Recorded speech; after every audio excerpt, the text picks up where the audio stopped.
yapabilirdi. Ama bunu dert eden siyasetçiler yok ki. Yoksa Kazım Karabekir'den mi, Fatih Mahallesi'nden mi, Bulut Mahallesi'nden mi, diğer mahallelerinden mi?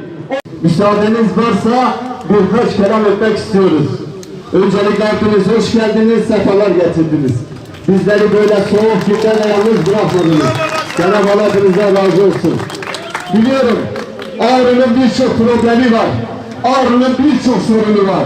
Hangi birinden bahsedelim? Şu şehirde, bu memlekette sanki iki tane siyasi anlayış varmış gibi yıllardır böyle hareket ediliyor.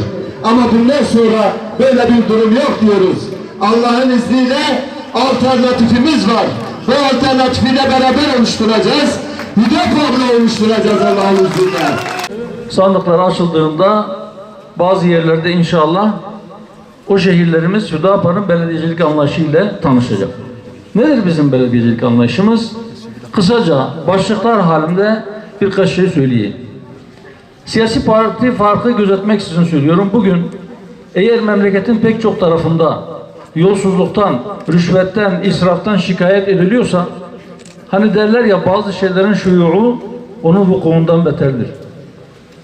Eğer milletin malı doğru yerlere doğru bir şekilde planlanarak harcanmıyorsa ve şehirler yeterince hizmet alamıyorsa, hizmet üretemeyenler kaynakların yetersizliğinden bahsederken öbür tarafta olmadık yerlere bu kaynakları israf ediyorlarsa, o zaman rahatça şunu söyleyebiliriz ki kaynaklar doğru değerlendirilmiyor.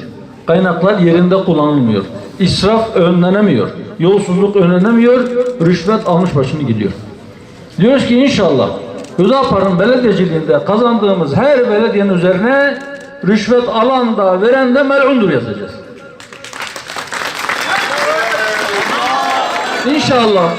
İnşallah Hüdaparlı bir kardeşinizin yönettiği bir belediyede inşallah yolsuzluk olmayacak. Hiç kimse göstere milletin malını çarçur edemeyecek. Siyasetin amacı, temel hedefi adaleti gerçekleştirmek olmalıdır. Biz mevki, makam ya da servet peşinde değiliz. Biz birileri o koltukta oturacak diye kendi ahiretimizi feda edecek insanlar değiliz. İnşallah biz diyoruz ki o koltuğa oturan kardeşlerimiz adil bir hizmet üretecek, yolsuzluğa yol vermeyecek, rüşvetin önünü kesecek ve inşallah hepsinden belki onun üstüne en çok şikayet eden yaralarımızdan bir tanesi israfa son verilecek. Biz inanıyoruz ki kaynakları yeterlidir. Biz inanıyoruz ki belediyelere aktarılan kaynaklar hizmet üretmek için yeterlidir. Ama doğru ve yerinde kullanılırsa. Fakat maalesef öncelik sıralaması yapılmıyor. Ve biz diyoruz ki kazandığımız belediyelerde sadece belediye meclisi iş görmeyecek. O şehirlerde şehir istişare meclisleri kuracağız. Hangi hizmetin öncelikli olduğu konusunda o şehirdeki muhtarlarla, o şehirdeki kanaat önderleriyle, sivil toplum kuruluşlarıyla düzenli olarak toplanıp belediyeden beklenen hizmetlerin ne olduğu konusunda inşallah ortak akılla ortaya bir şey koyacağız ve o en öncelikli olandan başlamak suretiyle milletimizin ihtiyaçlarını bir bir karşılayacağız, o hizmetleri üreteceğiz. Bismillahirrahmanirrahim. Rabbim hayırlı, uğurlu ve bereketli eylesin inşallah.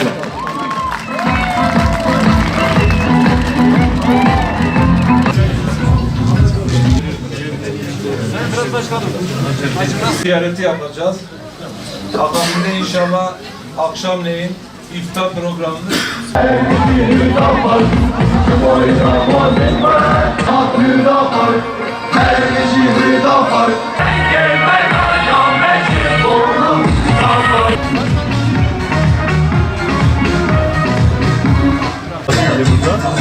önde.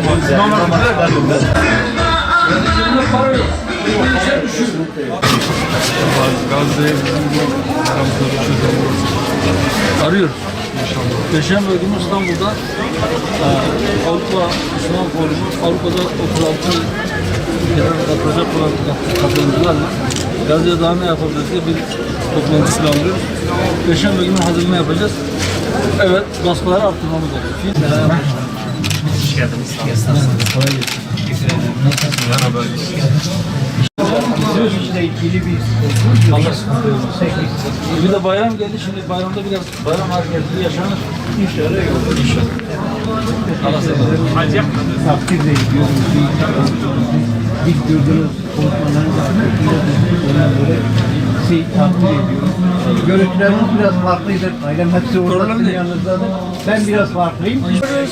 Hepinizi seviyoruz ama hangisine veriyoruz bizi pişman ediyorlar. Bu sefer biz de inşallah pişman olmayacağız. İnşallah inşallah ya. İyisiniz inşallah. Dinlediniz mi? Ya onun kadar bir şey diyeceğim. Deniz abi.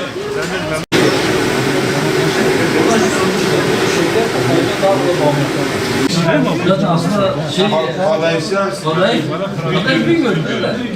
Diyarbakır meşhurmuş. Aynen öyle. Nasıl işleriniz? Valla iyidir hamdolsun. Çok şükür. İşleriniz nasıl? Hamdolsun tabii çok şükür. Rabbim bereket versin. Amin. Allah razı olsun. Allah sana razı olsun. Geleceğimizi ve İslam için gerçekten çok önemli bir lidersiniz. Sonsuz kapılarımız sizinleniz. Gerçekten sizi arda günler bizi şereflendirdiler, gönüllerdir. Ben hocayı memleketim. Hocam iyisiniz. İyisiniz inşallah. Fakat tabii sizden daha şeyler bekliyoruz.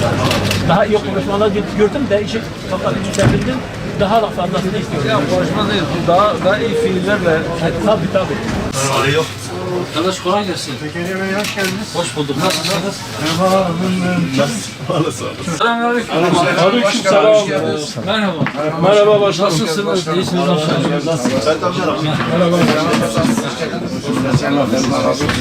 Selamünaleyküm. Hoş geldin. Merhaba. Hadi.